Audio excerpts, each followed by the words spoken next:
जब उनकी सरकार थी उन्होंने कहा था कि देश की संपत्ति पर पहला अधिकार मुसलमानों का है। इसका मतलब ये संपत्ति इकट्ठी करके किसको बांटेंगे? जिनके ज्यादा बच्चे हैं उनको बांटेंगे। घुसपैठियों को बांटेंगे।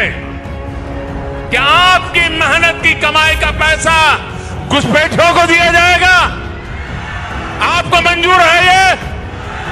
ये कांग्रेस का मैनिफेस्टो कह रहा है कि वो माताओं बहनों का सोने का हिसाब करेंगे, उसकी जड़ती करेंगे, जानकारी लेंगे और फिर उस संपत्ति को बांट देंगे और उनको बांटेंगे जिनको मनमोहन सिंह जी की सरकार ने कहा था कि संपत्ति पर पहला अधिकार मुसलमानों का है। भाइयों बहनों, ये अर्बन नक्सल की सोच मेरी माताओं बहनों, ये आपका मंगलसूत्र भी बचने नहीं देंगे, यहां तक जाएंगे। मैं कहने आया हूं। नमस्कार, मैं रवीश कुमार। भारत के प्रधानमंत्री नरेंद्र मोदी अगर झूठ ना बोलें, उनके भाषण में नफरती इशारे ना हो तो उनका भाषण पूरा नहीं होता। आमतौर पर प्रधानमंत्रियों के भाषण की आलोचनाएं होती हैं, लेकिन मोदी पहले प्रधानमंत्री हैं जिनके हर भाषण के बाद देखा जाता है कि उसमें कितना झूठ है, उसमें कितनी नफरत है। मुसलमान उनके भाषण में ना आए तो लगता ही नहीं कि उनका भाषण है। वे खुद ही साबित किए जा रहे हैं कि उनकी राजनीति की बुनियाद ही इस नफरत पर खड़ी है। उसी के सहारे चुनाव जीतते रहे हैं, उसके बिना नहीं जीत सकते। राजस्थान के बांसवाड़ा में प्रधानमंत्री का बयान शर्मनाक और झूठ के अलावा नफरती भाषण की कैटेगरी में भी आता है। नफरती भाषणों को लेकर सुप्रीम कोर्ट ने कई बार सख्त टिप्पणियां की हैं और आदेश दिए हैं। प्रधानमंत्री मोदी ने वोट के लिए पहले भी ऐसे कई बयान दिए हैं। कभी कपड़ों से पहचानने की बात की है तो कभी इशारों में कुछ और कहा है, लेकिन इस बार उनका यह प्रयास और बयान बता रहा है कि वे 100 चुनाव जीत जाएं, लेकिन बिना मुसलमान, मुस्लिम लीग, मस्जिद के वे एक भाषण नहीं दे सकते हैं। हमने पहले के वीडियो में भी बताया है कि प्रधानमंत्री के भाषण से मुसलमान और मछली जैसे मुद्दे निकाल दिए जाएं तो कुछ भी नहीं बचता है। भारत माता की आप सभी को नमस्कार, राम राम। प्रधानमंत्री मोदी ने राजस्थान के बांसवाड़ा में यह बयान दिया है। बांसवाड़ा की आबादी 20 लाख से अधिक है और यहां जनजातीय समाज की बहुलता है। मीडिया में बांसवाड़ा की खबरें देखेंगे तो यही मिलेगा कि यहां गरीबी बहुत अधिक है, लोगों की कमाई कम है, कुपोषण की गंभीर समस्या है। ऐसी जगह पर उन्हें बताना चाहिए था कि आपकी कमाई कैसे बढ़ेगी। 10 साल में वे क्यों नहीं बढ़ा सके, तो मुसलमान की आबादी और मंगलसूत्र पर बोलकर आ गए। क्या राजस्थान के इन जिलों का विकास मुसलमान या मुस्लिम लीग जैसे बातों से हो सकता है? बांसवाड़ा का प्रधानमंत्री का भाषण बता रहा है कि वे मुसलमान के खिलाफ नफरती बात किए बगैर भाषण नहीं दे सकते हैं। उनकी राजनीति का मूल ही यही है। द वायर ने रिपोर्ट किया है कि प्रधानमंत्री की वेबसाइट NarendraModi.in पर अंग्रेजी में इस भाषण का सार प्रकाशित किया गया है, लेकिन इसमें संपत्ति को मुसलमानों के बीच बांटने की बात नहीं है। केवल यही लिखा है कि महिलाओं का सोना बांट दिया जाएगा, लेकिन यह नहीं लिखा गया है कि मुसलमानों में मंगलसूत्र बांट दिया जाएगा। अंग्रेजी से क्यों हटाया गया, हैरानी जताई जा रही है। ट्विटर पर कई नागरिक चुनाव आयोग को उनका भाषण टैग कर सवाल पूछ रहे हैं। आयोग कब जगेगा, इस पर कार्रवाई कब होगी? लोग यह भी लिख रहे हैं कि क्या करेगा, उन्हें जवाब भी मालूम है। कई लोग इस भाषण के कारण प्रधानमंत्री के खिलाफ मुकदमा दर्ज करने की मांग कर रहे हैं। मुख्य चुनाव आयुक्त राजीव कुमार, चुनाव आयुक्त ज्ञानेश कुमार, चुनाव आयुक्त सुखबीर सिंह संधू हैं। लोग इनकी तस्वीरों के साथ पूछ रहे हैं कि क्या आयोग कोई सख्त कदम उठाएगा या इसे अनदेखा कर देगा। उठाएगा तो कब उठाएगा, तुरंत या चुनाव के बाद, या उठाएगा ही नहीं? क्या प्रधानमंत्री नरेंद्र मोदी विकास की बात पर चुनाव जीत ही नहीं सकते? उनके लिए जरूरी है कि मुद्दा भावुक हो। 2019 में पुलवामा के बाद शहीदों के नाम पर वोट मांगा गया, मिल भी गया। पुलवामा के शहीदों की पत्नियों के मंगलसूत्र का भी सवाल है। लोग तो यह भी पूछ रहे हैं कि पूर्व राज्यपाल सत्यपाल मलिक के आरोपों पर जांच क्यों नहीं हुई। अगर मंगलसूत्र की इतनी चिंता थी तो प्रधानमंत्री ने उन आरोपों का जवाब क्यों नहीं दिया। 2024 के चुनाव में बेरोजगार युवाओं में भावुकता पैदा नहीं हो पा रही है। इसके पीछे यह भी वजह हो सकती है कि युवाओं के गाल सूख गए हैं, पेट धंस गया है। वे अब और मुस्लिम नफरत के नाम पर अपनी गाल नहीं बजा सकते, सीना नहीं फुला पा रहे हैं। घर तो चल नहीं रहा, इन नफरतों से क्या देश चला लेंगे। प्रधानमंत्री के भाषण का यह हिस्सा अपने YouTube चैनल के वीडियो में इस्तेमाल करते हुए मुझे वाकई शर्म आ रही है। उम्मीद है आपको भी देखते हुए और सुनते हुए मुझसे भी ज्यादा शर्म आएगी। पहले जब उनकी सरकार थी उन्होंने कहा था कि देश की संपत्ति पर पहला अधिकार मुसलमानों का है। इसका मतलब ये संपत्ति इकट्ठी करके किसको बांटेंगे? जिनके ज्यादा बच्चे हैं उनको बांटेंगे। घुसपैठियों को बांटेंगे। क्या आपकी मेहनत की कमाई का पैसा घुसपैठियों को दिया जाएगा? आपको मंजूर है? ये कांग्रेस का मैनिफेस्टो कह रहा है कि वो माताओं बहनों का सोने का हिसाब करेंगे, उसकी जड़ती करेंगे, जानकारी लेंगे और फिर उस संपत्ति को बांट देंगे। और उनको बांटेंगे जिनको मनमोहन सिंह जी की सरकार ने कहा था कि संपत्ति पर पहला अधिकार मुसलमानों का है। भाइयों बहनों, ये अर्बन नक्सल की सोच, मेरी माताओं बहनों, ये आपका मंगलसूत्र भी बचने नहीं देंगे। यहां तक जाएंगे, मैं कहने आया हूं। इस भाषण में कई झूठ हैं, मगर नफरत एक के खिलाफ है। झूठ है कांग्रेस के मैनिफेस्टो को लेकर, झूठ है आबादी को लेकर, झूठ है मंगलसूत्र को लेकर, झूठ है संपत्ति बांटने को लेकर, और नफरत है मुसलमानों के खिलाफ। हम इस वीडियो में हर झूठ का पर्दाफाश करेंगे। इसे बार बार किए जाने की जरूरत है, क्योंकि ये लोग हर बार जब कुछ नहीं बचता है, मिलता है, तो इसी तरह की बातें फैलाने लग जाते हैं। आप इस वीडियो को पूरा देखिएगा और दूसरों को भी पकड़कर दिखाइएगा, क्योंकि हाउसिंग सोसाइटी वाले अंकल सब इसी तरह का झूठ दिन भर व्हाट्सएप यूनिवर्सिटी में फैलाते रहते हैं। जिन अंकिलों ने मुसलमानों के खिलाफ नफरत फैलाने में 10 साल लगा दिए, उनकी भी हालत बहुत खराब है, मगर अब वे इस नफरत के बिना जी नहीं सकते। आपके घर में अगर ऐसा कोई भी अंकिल है तो उससे सावधान रहिए और मेरा वीडियो दिखाइए। अंकिल की उम्र 40 से 50 साल की भी हो सकती है और 60 साल से अधिक की भी। क्या कांग्रेस ने अपने मैनिफेस्टो में ऐसा कुछ भी कहा है कि मंगलसूत्र बांट देंगे? पार्टियां तो मंगलसूत्र देने का वादा करती हैं, छीन कर बांटने की बात इस देश में कौन करेगा? प्रधानमंत्री ने कहा है, एक बार फिर से आप सुन लीजिए, हम पढ़ रहे हैं। ये कांग्रेस का मैनिफेस्टो कह रहा है कि वो माताओं बहनों के सोने का हिसाब करेंगे, उसकी जड़ती करेंगे, जानकारी लेंगे और फिर उसको बांट देंगे। माताओं बहनों, ये आपका मंगलसूत्र भी नहीं बचने देंगे। हमने भी कांग्रेस का मैनिफेस्टो देखा। कांग्रेस ने अपने मैनिफेस्टो में कहीं नहीं कहा है कि वह माताओं बहनों के सोने का हिसाब करेगी और फिर उसे बांट देगी।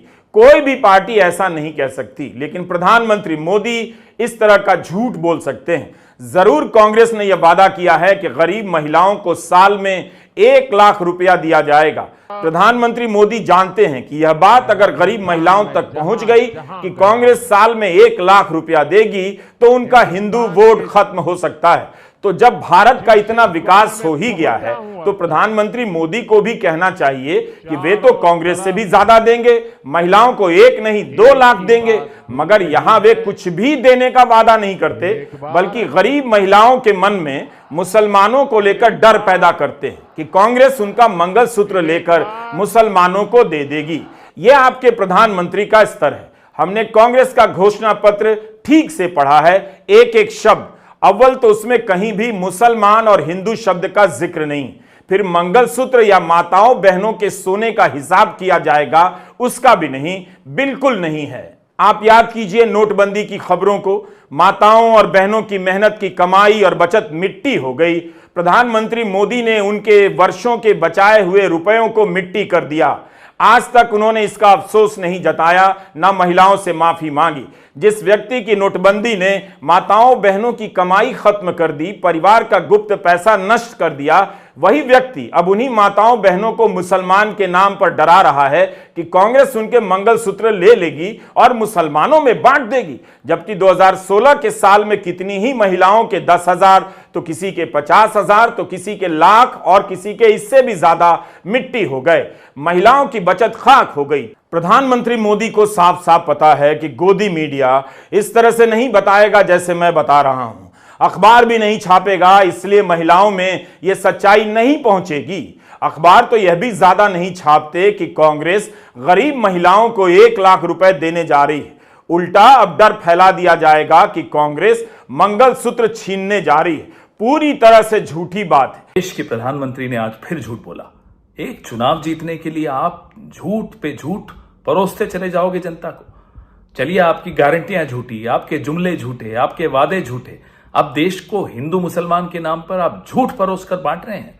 कांग्रेस के मैनिफेस्टो में कहीं भी, मैं ये चुनौती करता हूं प्रधानमंत्री को, कहीं मुसलमान या हिंदू कोई इस तरह का शब्द हो तो हमें बताएं।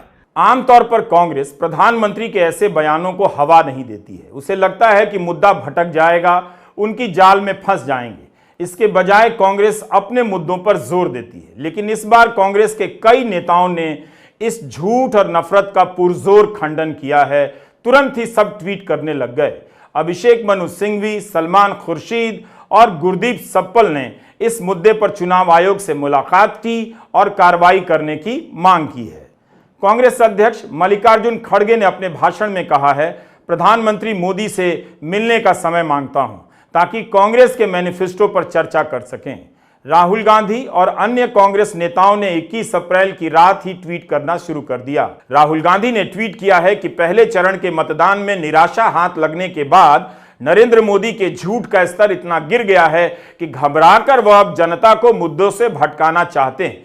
कांग्रेस के क्रांतिकारी मैनिफेस्टो को मिल रहे अपार समर्थन के रुझान आने शुरू हो गए। देश अब अपने मुद्दों पर वोट करेगा, अपने रोजगार, अपने परिवार और अपने भविष्य के लिए वोट करेगा। भारत भटकेगा नहीं। प्रधानमंत्री मोदी को दिखाना चाहिए कि कांग्रेस के मैनिफेस्टो में कहां लिखा है कि हिंदू औरतों का मंगलसूत्र या सोना लेकर मुसलमानों को दिया जाएगा। हमने तो बहुत खोजा। आप कांग्रेस की वेबसाइट पर जाइए, वहां घोषणा पत्र मिलेगा, खुद पढ़िए। हम अपने YouTube चैनल के डिस्क्रिप्शन में घोषणा पत्र का लिंक भी डाल देंगे, आप देखिए। आपने जो कहा है ना, आपने मर्यादा की वो सीमा लांघी है जो पाप है। मंगलसूत्र पे आपने बोला है। आपकी हिम्मत कैसे हुई मंगलसूत्र पर बोलने की? आपने कहा कि कांग्रेस के मैनिफेस्टो में लिखा है कि आपका मंगलसूत्र भी वो लोगों में बांट देंगे। कांग्रेस के मैनिफेस्टो में मैं चुनौती से आपसे कहती हूं, ऐसी कहां पर कौन सा मैनिफेस्टो आप पढ़ रहे हैं जिसमें ऐसी बात लिखी है? कहां लिखा है कि हम लोगों की संपत्ति लेकर बांट देंगे? किस तरह की बौखलाहट है ये कि आप निरंतर झूठ बोल रहे हैं? एक संप्रदाय को लेकर झूठ बोलते हैं, हमारे मैनिफेस्टो को लेकर झूठ बोलते हैं। बहुत सोच समझकर यह झूठ बोला गया है ताकि मंगलसूत्र वाली बात आग की तरफ फैल जाए। क्या बीजेपी इस बात का काउंटर करना चाहती है कि कांग्रेस महिलाओं को 1 लाख रुपए साल में देगी, वो किसी तरह ना फैले, उसका यह झूठ फैल जाए कि मंगलसूत्र लेकर मुसलमानों में बांटा जाएगा? दरअसल प्रधानमंत्री मोदी ने हिंदू महिलाओं और मुस्लिम महिलाओं दोनों का अपमान किया है। एक तो उन्होंने हिंदू महिलाओं से झूठ बोला कि उनका मंगलसूत्र कांग्रेस लेकर मुसलमानों में बांट देगी। यह मामूली झूठ नहीं है। क्या मोदी हिंदू महिलाओं को इतना ही समझते हैं कि कोई उनसे मंगलसूत्र मांग लेगा और वे दे देंगी कि ले जाओ बांट दो? क्या कोई सरकार चाहेगी तो उनसे मंगलसूत्र ले सकती है? दूसरा, क्या उन्होंने मुस्लिम महिलाओं को इतना ही जाना है कि वे अपनी हिंदू बहनों के सुहाग के प्रतीक मंगलसूत्र को लेकर पहन लेंगी? मुसलमानों में मंगलसूत्र का रिवाज नहीं होता, मगर सिंदूर और मंगलसूत्र कई जगहों पर मुस्लिम महिलाओं के जीवन में प्रवेश कर चुका है। क्या उनका ईमान कह पाएगा कि किसी हिंदू महिला का पहना हुआ मंगलसूत्र वो पहन लें? जो हो नहीं सकता, जो किया नहीं जा सकता, उसे लेकर भी प्रधानमंत्री झूठ बोल सकते हैं। मर्दों को सांप्रदायिक बनाया गया, उनके बेटे बेरोजगार हो गए, अब औरतों को सांप्रदायिक बनाया जा रहा है। यह बहुत खतरनाक है। मोदी समझ रहे हैं कि इन महिलाओं में अगर कांग्रेस का वादा पहुंच गया कि हर साल गरीब महिला को 1 लाख मिलेगा तो मुश्किल हो सकती है। इसीलिए यह झूठ फैला दो कि कांग्रेस महिलाओं के मंगलसूत्र ले रही है ताकि महिलाएं डर जाएं और भाजपा के पास आ जाएं। यह 6 मार्च की खबर है फाइनेंशियल एक्सप्रेस की। पिछले 4 साल में सोना और गहना गिरवी रखकर पैसा उधार लेने वालों का आंकड़ा काफी बढ़ गया है, 206% तक बढ़ गया है। इतना बढ़ा कि भारतीय रिजर्व बैंक के कान खड़े हो गए। 2020 में सोना गिरवी रखकर 33,257 करोड़ का लोन लिया गया। 2023 की तीसरी तिमाही में 1 लाख करोड़ हो गया। 65,000 करोड़ से अधिक का लोन लिया गया। मणिपुर की वो जो 2 महिलाएं जिनका एक वीडियो वायरल हुआ था, देश के सामने बाद में आया था, आपको बिल्कुल उस जो इंसिडेंट हुआ होगा आपको उसकी जानकारी मिली होगी, पर आपने अपनी चुप्पी नहीं तोड़ी थी। माताएं बहनें आपसे जरूर पूछेंगी कि आप हमारे मंगलसूत्र बचने नहीं देंगे कह रहे हैं, आपने तो हमारे मंगलसूत्र ही गिरवी रख दिए हैं। क्योंकि आज जो महंगाई की मार पड़ी हुई है देश में, खास करके हर घर में, उससे जूझ एक महिला ही रही है। आपकी माताएं और बहनें जिनको आप कह रहे हैं वही जूझ रही हैं। उनके घर में जो इनकम आती है वो किसी तरीके से बढ़ी नहीं है 10 साल में। गरीबी के कारण लोग सोना गिरवी रख रहे हैं। जाहिर है इनमें महिलाएं भी होंगी जो मजबूरी में गहना गिरवी रखकर लोन ले रही होंगी। प्रधानमंत्री मोदी इस पर नहीं बोलेंगे, लेकिन हिंदू महिलाओं के मन में मुस्लिम महिलाओं के प्रति नफरत और घिन फैल जाए इसे लेकर झूठ बोलेंगे कि कांग्रेस उनका मंगलसूत्र लेकर मुसलमानों में बांट देगी। कोरोना के समय में किसानों के साथ साथ महिलाएं अपना सोना गिरवी रखने लगी थीं। तब प्रधानमंत्री ने क्या किया था? हम कांग्रेस के घोषणा पत्र को बार बार पढ़ते जा रहे थे, मगर ऐसा कुछ भी नहीं मिला। अब आते हैं, क्या कांग्रेस ने संपत्ति बांटने की बात की है? प्रधानमंत्री ने कहा है कि कांग्रेस संपत्ति इकट्ठा कर मुसलमानों में बांट देगी। तो क्या कांग्रेस ने ऐसा कुछ कहा है? बिल्कुल नहीं कहा है। कांग्रेस के घोषणा पत्र में तो हिंदू और मुसलमान शब्द नहीं है। घोषणा पत्र के पेज नंबर 28 पर बस इतना लिखा है कि कांग्रेस नीतियों में उपयुक्त बदलाव करके धन और आय के मामले में बढ़ती असमानता का समाधान करेगी। कांग्रेस के घोषणा पत्र पर आप हमारा 5 अप्रैल का वीडियो जरूर देखिए, बार बार देखिए और 20 और लोगों को दिखाइए। हमने डिटेल में विश्लेषण प्रस्तुत किया है। आपने देखा प्रधानमंत्री मोदी का झूठ कितना बड़ा और खतरनाक है। एक छोटे से बयान में इतना झूठ बोल गए कि उसे पकड़ने में इतना लंबा वीडियो बन गया। तब भी हम अभी तक सारे झूठ का पर्दाफाश नहीं कर सके हैं। आप सोचिए, इस 10 साल में तरह तरह के कितने बड़े बड़े झूठ आपके घरों में पहुंचा दिए गए हैं। प्रधानमंत्री मोदी को पता है अखबार वही हेडलाइन छापेंगे जो उन्होंने कहा है। वे कभी भी अपनी तरफ से खोजबीन कर पाठकों को नहीं बताएंगे कि प्रधानमंत्री ने सरासर झूठ बोला है। कई अखबारों ने आज उनके बयान को हूबहू छाप दिया। इक्का दुक्का अखबारों ने उनके बयान पर सवाल उठाए, बस पहले पन्ने पर हेडलाइन लगा दी है। बेंगलुरु के द हिंदू में जस की तस हेडलाइन छप गई है। इंडियन एक्सप्रेस ने छोटे डिब्बे में खड़गे की प्रतिक्रिया को छापा है, मगर पहले पन्ने पर प्रमुखता से मोदी की लाइन को बिना आलोचना छाप दिया है। यही हाल टाइम्स ऑफ इंडिया का है। अमर उजाला में भी जस की तस खबर छप गई है, मगर बगल में कांग्रेस के अध्यक्ष का बयान छपा है। खड़गे के जिस बयान पर हेडलाइन बनाई गई है उसका प्रधानमंत्री के बयान से कोई संबंध नहीं, जबकि खड़गे ने शाम को ही प्रधानमंत्री के बयान पर अपनी टिप्पणी दे दी थी। राहुल गांधी ने भी ट्वीट कर दिया था। दैनिक जागरण की हेडलाइन देखिए, केवल यही लिखा है कि घुसपैठियों, ज्यादा बच्चों वालों को आपकी संपत्ति दे देगी कांग्रेस। जाहिर है जागरण का पाठक यही जानेगा, वो नहीं जान पाएगा कि कांग्रेस ने गरीब महिलाओं को साल में 1 लाख देने का वादा किया है, क्योंकि प्रमुखता से नफरती बयान ऐसी जगहों पर छप जाते हैं। आप अपने घर का अखबार फिर से निकाल कर देखिए और देखिए कि जैसे टेलीग्राफ ने छापा है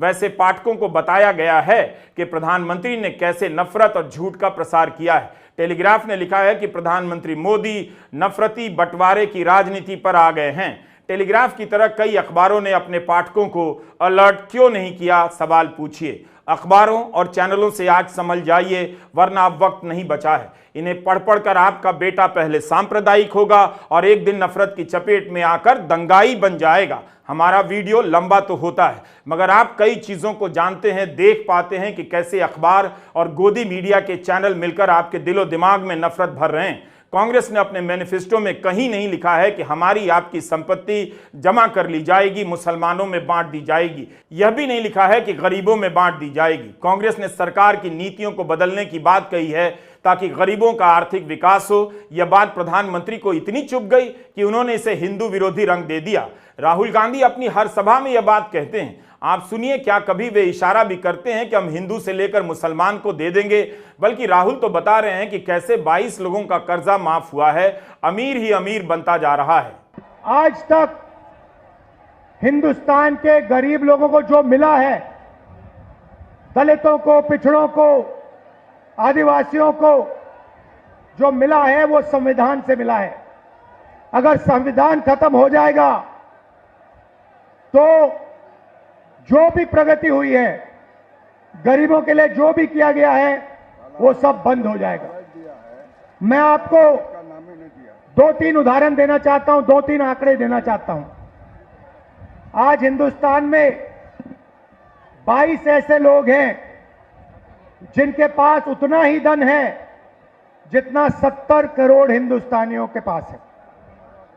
आप सोचिए, एक तरफ 22 लोग, दूसरी तरफ 70 करोड़ लोग। हिंदुस्तान, नरेंद्र मोदी के हिंदुस्तान में 70 करोड़ लोग हिंदुस्तान में ऐसे हैं जिनकी आमदनी 100 रुपए से कम है। एक तरफ अंबानी, अदानी, देश का पूरा धन उनको दिया जाता है और दूसरी तरफ देश के गरीब लोग, किसान, मजदूर, छोटे व्यापारी। और ये 10 साल से नरेंद्र मोदी जी कर रहे हैं। कभी आपका ध्यान इधर ले जाएंगे, कभी आपका ध्यान उधर ले जाएंगे, और जब आप इधर उधर देखोगे, नरेंद्र मोदी हिंदुस्तान का धन वही 5, 10, 15 लोगों को पकड़ाते जाते हैं। नाम आपने सुने, अदानी, अंबानी। आपसे गुजारिश है कि आप आर्थिक समानता और कांग्रेस के मैनिफेस्टो पर हमारे दोनों वीडियो जरूर देखें। 5 अप्रैल और 15 अप्रैल के हमारे एपिसोड में आप दोनों दलों के मैनिफेस्टो पर हमारा शो देख सकते हैं। उसमें बताया गया है कि कैसे मोदी राज में अमीर ही अमीर हुए, आम आदमी, मिडिल क्लास और गरीब की हालत खराब हुई है। क्या आप ऐसा देश देखना चाहते हैं जिसमें 70% आबादी गरीब रहे, उसके पास जितना धन हो, कुल संपत्ति हो, उसे मिलाकर उससे भी ज्यादा धन 1% आबादी के पास हो? क्या यह अच्छी बात है? अगर कांग्रेस ने बदलने की बात कही है, अपनी नीतियों को ठीक करने की बात कही है, तो इसमें गलत क्या है? लेकिन कांग्रेस ने तो कहीं नहीं कहा कि मंगलसूत्र लेकर मुसलमानों को बांटेंगे। कांग्रेस ने जन कल्याण वाले खंड यानी पेज नंबर 29 पर लिखा है, और मैं पढ़ रहा हूं, जन कल्याण ही काम और संपत्ति सृजन का लक्ष्य है। भाजपा एनडीए की भेदभाव से भरी नीतियों के कारण भारत की जनता आर्थिक दृष्टि से विभाजित है। अति अमीर लोगों का एक बहुत छोटा सा वर्ग है, एक बड़ा मध्यम वर्ग है। एक बड़ा वर्ग ऐसा है जो गरीबी रेखा से ऊपर है लेकिन अभी भी मध्यम वर्ग में नहीं आता है, और देश में लगभग 22 करोड़ गरीब लोग हैं। गरीबों का कल्याण कांग्रेस सरकार की प्राथमिकता होगी। कांग्रेस का यह प्रयास होगा कि अगले 10 वर्षों में गरीबी रेखा से नीचे रहने वाले 22 करोड़ लोगों को गरीबी रेखा से ऊपर उठाया जाए। वे शिक्षा, स्वास्थ्य, आवास, पेयजल, स्वच्छता, बिजली और सबसे ऊपर नौकरियों, कार्यों के अवसरों और सुविधाओं का लाभ उठाने में सक्षम हो और उन्हें आर्थिक रूप से ऊंचे स्थान पर मौजूद अन्य लोगों के साथ प्रतिस्पर्धा करने के लिए मजबूत और आत्मनिर्भर बनाया जाएगा। इसमें तो गरीबों की भलाई के लिए नीतियां बनाने की बात की गई है। क्या ऐसा भारत आपको चाहिए जहां सिर्फ अंबानी और अदानी हो, आम लोगों के पास इतना भी पैसा ना हो कि वे अपने बच्चों को आईआईटी और आईआईएम की फीस देकर पढ़ा सकें? कितनी महंगी फीस हो गई है पता कीजिए। अगर कांग्रेस इसे ठीक नहीं करेगी तो उसे वोट किस लिए मिलेगा? जब वो इसी बात पर बीजेपी की आलोचना करती है कि मोदी राज में अमीर ही केवल अमीर हुआ है, तो उसका राज कैसे अलग होगा वो तो बताना पड़ेगा। कांग्रेस ने कहा है कि नीतियां बनाएंगे, ये तो कहा ही नहीं कि हिंदू माताओं बहनों से सोना लेकर, मंगलसूत्र लेकर मुसलमानों में बांटेंगे। इसी तरह प्रधानमंत्री ने अजमेर की रैली में कह दिया कांग्रेस का मैनिफेस्टो मुस्लिम लीग की सोच से भरा है। क्या कांग्रेस ऐसा कर भी सकती है? कोई भी राजनीतिक दल ऐसा नहीं करेगा। लेकिन प्रधानमंत्री के इस झूठ पर आप हमारा 8 अप्रैल का वीडियो जरूर देखिएगा। पता चलेगा कि किस तरह से हिंदू समाज से मुसलमान के नाम पर झूठ बोला जा रहा है। आप देखिए, हर बनने पर भारत के टुकड़े करने की बू आ रही है। कांग्रेस के घोषणा पत्र में वही सोच झलकती है जो सोच आजादी के समय मुस्लिम लीग में थी। इस झूठ पर भी प्रधानमंत्री मोदी ने कोई जवाब नहीं दिया है। ना चुनाव आयोग ने उन्हें किसी प्रकार की हिदायत या चेतावनी दी है। आपको याद होगा, भारत सरकार में सचिव पद से इस्तीफा देने के 24 घंटे के भीतर अरुण गोयल को चुनाव आयुक्त बना दिया गया। उनकी नियुक्ति को जब सुप्रीम कोर्ट में चुनौती दी गई, तब कोर्ट ने कहा कि चुनाव आयुक्त ऐसा होना चाहिए जो प्रधानमंत्री के खिलाफ भी कार्रवाई कर सके, वह किसी का यस मैन नहीं हो सकता। अब चुनाव आयोग पर निर्भर करता है कि वह जनता के बीच अपनी कैसी छवि पेश करता है। 2019 के चुनाव में यूपी के मुख्यमंत्री योगी आदित्यनाथ ने इतना भर कह दिया कि विपक्षी पार्टियों की आस्था अली में है तो हमारी आस्था बजरंगबली में है। चुनाव आयोग ने योगी आदित्यनाथ के प्रचार करने पर 3 दिनों तक की रोक लगा दी। मेनका गांधी ने मुसलमान मतदाताओं से कह दिया कि आपके वोट के बिना भी जीत जाऊंगी। चुनाव आयोग ने इसे नफरती माना और उन पर भी 3 दिन तक प्रचार करने से रोक लगा दिया गया। आज वही गिरिराज सिंह कह रहे हैं जो देशद्रोही हैं, पाकिस्तान परस्त हैं, उसके पास वोट मांगने मत जाना। जो देशद्रोही हो,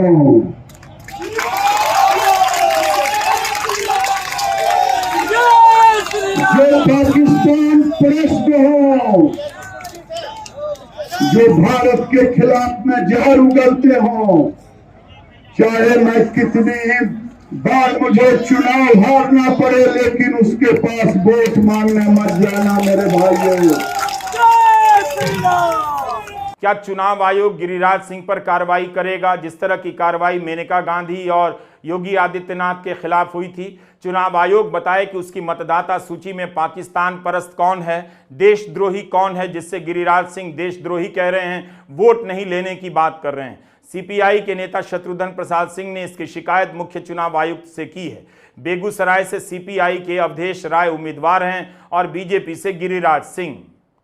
जबकि आपके द्वारा मुख्य निर्वाचन आयुक्त महोदय आचार संहिता में जो निर्देश है कि किसी धर्म विशेष के नाम पर आप नारे नहीं लगा सकते हैं जिससे आपस में भेदभाव पैदा हो, सांप्रदायिक उन्माद पैदा हो, इससे प्रत्येक राजनीतिक दल को और उसके खासकर उम्मीदवार को परहेज करना चाहिए। लेकिन उन्होंने जय श्री राम के नारे लगाए, हर हर महादेव दोनों हाथ से उठा के लगाए। यह आचार संहिता का स्पष्ट उल्लंघन है। इस बार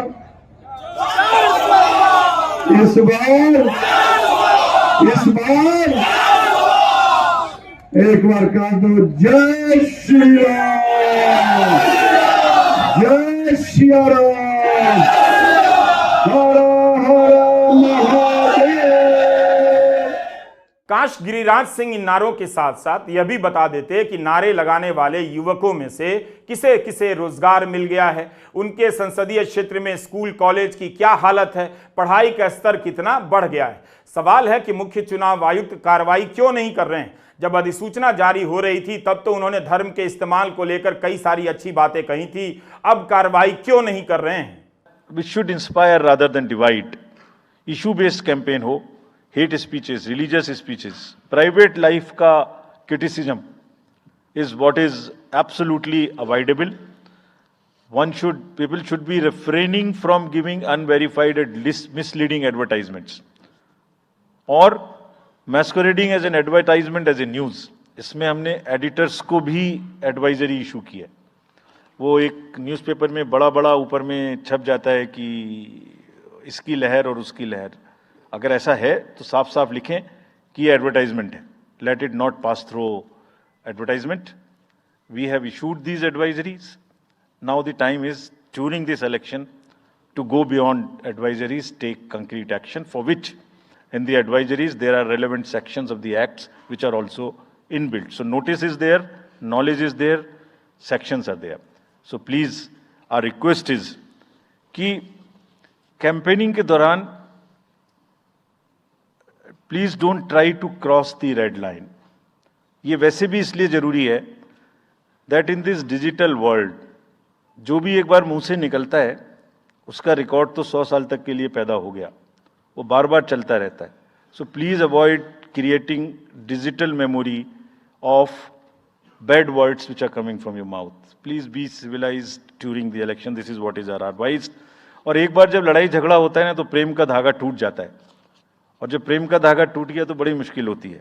There have been several complaints against the Prime Minister and Amit Shah, but none of the EC has not taken action against them. But you have taken action against the opposition leaders. 11 elections की सारे आरोप जितने हमारे पास आए हैं वो सबको एक बार पढ़िए.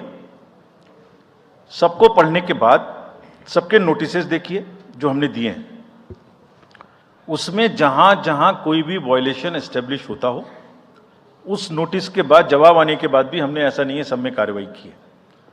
We are very, as I said, they are kind of a moral censor which we have in the beginning issued.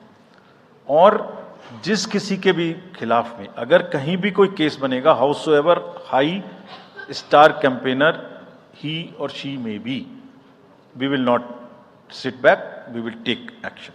हम बैठेंगे नहीं, हम एक्शन लेंगे. मुख्य चुनाव आयुक्त से पूछा जाना चाहिए कि वे कब उठेंगे, कब एक्शन लेंगे. क्या बीजेपी और उसके नेता नरेंद्र मोदी के पास रोजगार के सवाल पर कोई जवाब नहीं? बेरोजगारी के मुद्दे से इतने परेशान हो गए कि एंटी मुस्लिम टॉपिक पर आ ही गए. अब दो चीजें रह जाती हैं, मुसलमानों की आबादी और मनमोहन सिंह के बयान की बात. मुसलमानों की आबादी को लेकर काफी कुछ बकवास किया जाता रहता है, झूठ बोला जाता रहता है. पूर्व मुख्य चुनाव आयुक्त SY कुरैशी ने इस पर एक किताब लिखी है, द पॉपुलेशन मिथ. यह किताब हिंदी में भी है, आप इस किताब को पढ़ सकते हैं. मुसलमानों की आबादी को लेकर जो झूठ फैलाया गया है उससे जानने में काफ़ी मदद मिलेगी. उन्होंने बताया है कि अगले 1000 सालों के बाद भी इस बात के कोई संकेत नहीं मिलते हैं कि भारत में मुसलमान हिंदुओं से अधिक हो जाएंगे. कितने ही मौक़ों पर लेख छपे हैं कि मुसलमानों की आबादी घट रही है. कई और विद्वान ने इसका हर बार खंडन किया है और आबादी की राजनीति के बारे में समझाया है. क्योंकि न इतिहास न तथ्य इसका गवाही देते हैं. मैं आपको ये मोदी जी आपको बताना चाहता हूं कि अंग्रेजों ने 1871-72 के अंदर पहला धर्म के आधार पर सेंसस कराया है, जनगणना कराई.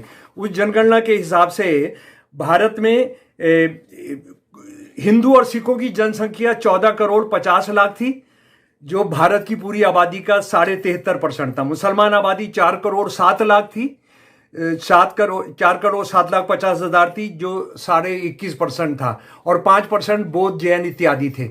तो ये 1000 साल के मुसलमान राज में जो मुसलमानों का राज था, जिसमें वो किसी दूसरे को जीने नहीं देते थे, उसमें ये 21.5% उनकी आबादी रही. और उसके बाद आज़ादी के वक्त में ये आबादी बढ़कर 25% हो गई थी और आज 14.5% है. तो ये किस आंकड़े के हिसाब से, कौन से RSS की गणित के हिसाब से, कौन सा वैदिक मैथमेटिक्स के हिसाब से ये मुसलमानों का बहुमत हो जाएगा? और ये हमको ये बताएं कि मुसलमान जो आज हैं उनकी क्या हालत है सरकारी नौकरियों में. सरकारी नौकरियों में उनकी जो मौजूदगी है वो 4.9% है, 5% से कम है. पुलिस के अंदर 4.5% है, आर्मी के अंदर 1% है. और जो कॉरपोरेट की दुनिया, अडानी अंबानी, जिनके हाथ में देश की लगभग 60% संपदा है, वो उसमें 0.2% से भी कम, 0.3% से भी कम उनकी हिस्सेदारी है. जहां तक IAS IPS, जो स्टील फ्रेम जिसको हम इंडिया का बोलते हैं, जो इस देश को चलाते हैं, प्रजातंत्र को, 2018 में 5% मुसलमान IAS IPS थे. 2019 के अंदर 4.5% से कम थे. 2020 के अंदर एग्जैक्टली उतने ही 4.5% से कम थे. 2021 के अंदर 1.66% थे और अभी जो है लगभग 1.5% है. तो ये बताइए जनाब कि ये किस तरह से कब्जा होगा?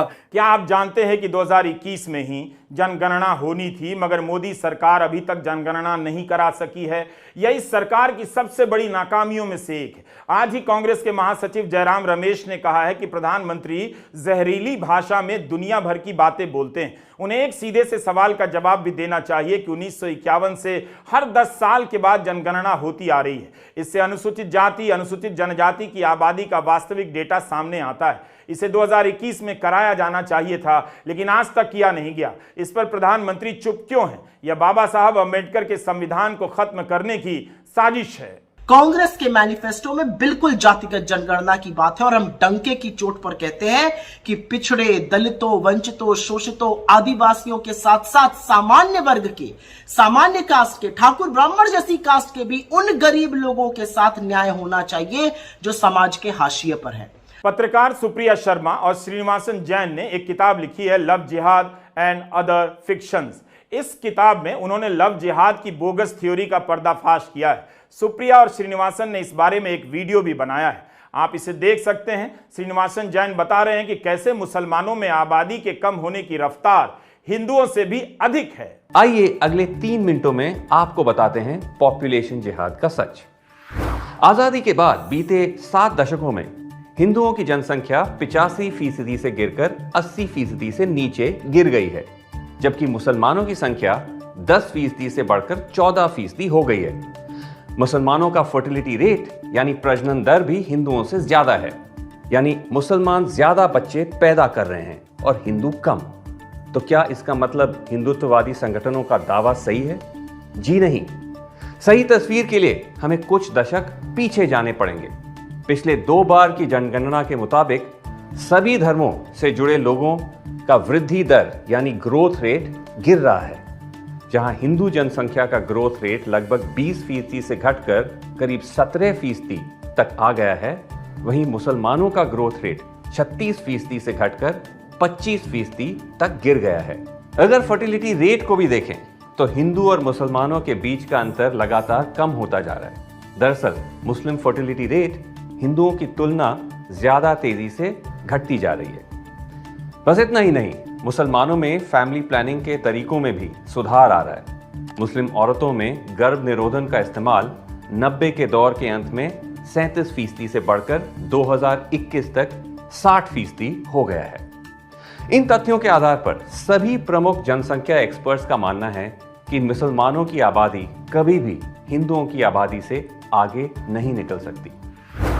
हिंदुत्ववादियों के सामने ये डेटा पेश करें तो वो बात बदल देते हैं और कहने लगते हैं कि देखिए, पड़ोसी देशों के मुसलमान भारत में घुसपैठ कर रहे हैं। और तो और सरकार के कई मंत्री भी हर वक्त ऐसे दावे करते रहते हैं। गृह मंत्री अमित शाह ने एक से एक अधिक मौकों पर कहा है कि घुसपैठी दीमक बनकर देश को खा रहे हैं। लेकिन 2014 से जब भी संसद में सरकार से अवैध प्रवासियों यानी कि इलीगल इमिग्रेंट्स की संख्या पूछी गई तो उनका जवाब ज्यादातर एक ही है, हमें नहीं पता, हमें नहीं पता, हमें नहीं पता। अब आप सोचिए कि यह झूठ क्यों फैलाया जा रहा है? क्योंकि विकास नहीं हुआ है, रोजगार की हालत बहुत खराब है। जिनके पास नौकरी है वे अपनी नौकरी में मरे जा रहे हैं। आपके बच्चों को, अंकिलों को सांप्रदायिक बनाने के लिए इस तरह के झूठ का इस्तेमाल हो रहा है ताकि यह चुनाव किसी तरह रोजगार, महंगाई और घटिया पढ़ाई के मुद्दे पर हो ही ना। प्रधानमंत्री जी 10 साल रह लिए, केवल हिंदू मुसलमान, मंदिर, मस्जिद, बस यही काम, और कोई मतलब नहीं किसी चीज से। चाहते हैं आपस में भाई को लड़ाओ और लड़ा करके राज करो। इस बार पूरे देश की जनता मोदी जी को पहचान गई है। अब आते हैं एक और हिस्से पर। 9 दिसंबर 2006 को मनमोहन सिंह ने राष्ट्रीय विकास परिषद के एक कार्यक्रम में भाषण दिया, जिसे लेकर उस समय भी भाजपा ने विवाद खड़ा किया। कहा गया था कि प्रधानमंत्री मनमोहन सिंह कह रहे हैं कि धर्म के आधार पर गरीब तबके को बांटा जाएगा। इस समय देश में सच्चर कमेटी की रिपोर्ट को लेकर बहस चल रही थी। उसी दौरान उत्तर प्रदेश विधानसभा के चुनाव में मनमोहन सिंह के बयान को ऐसे पेश किया गया जैसे वे कह रहे हों कि देश की संपत्ति पर पहला अधिकार मुसलमानों का है, जबकि उनके बयान का दायरा व्यापक था और दूसरा था। मनमोहन सिंह ने सभी अल्पसंख्यक समुदायों के बारे में बात की थी, अनुसूचित जातियों, जनजातियों, पिछड़ा वर्ग, महिलाओं और बच्चों के बारे में कहा था कि विकास का फायदा उन तक पहुंचना चाहिए। जब भाजपा की ओर से इस बयान की निंदा हुई तब अगले दिन 10 दिसंबर 2006 को पीएमओ ने एक प्रेस रिलीज जारी की और बताया कि प्रधानमंत्री मनमोहन सिंह ने कई समुदायों को प्राथमिकता का क्षेत्र बताया है। उस बयान को सुनने पर साफ हो जाता है कि मनमोहन सिंह कह रहे हैं कि अलग अलग पिछड़े समुदायों और अल्पसंख्यक समुदायों में खास तौर पर मुसलमानों को इस तरह सशक्त किया जाए कि वे विकास में बराबरी के भागीदार बने। उन्होंने यह नहीं कहा कि देश की संपत्ति पर मुसलमानों का पहला हक है। इसी बयान को लेकर प्रधानमंत्री नरेंद्र मोदी ने अक्टूबर 2023 में भी ऐसा ही बयान दिया और तब भी कांग्रेस ने मनमोहन सिंह के पूरे बयान को ट्वीट किया।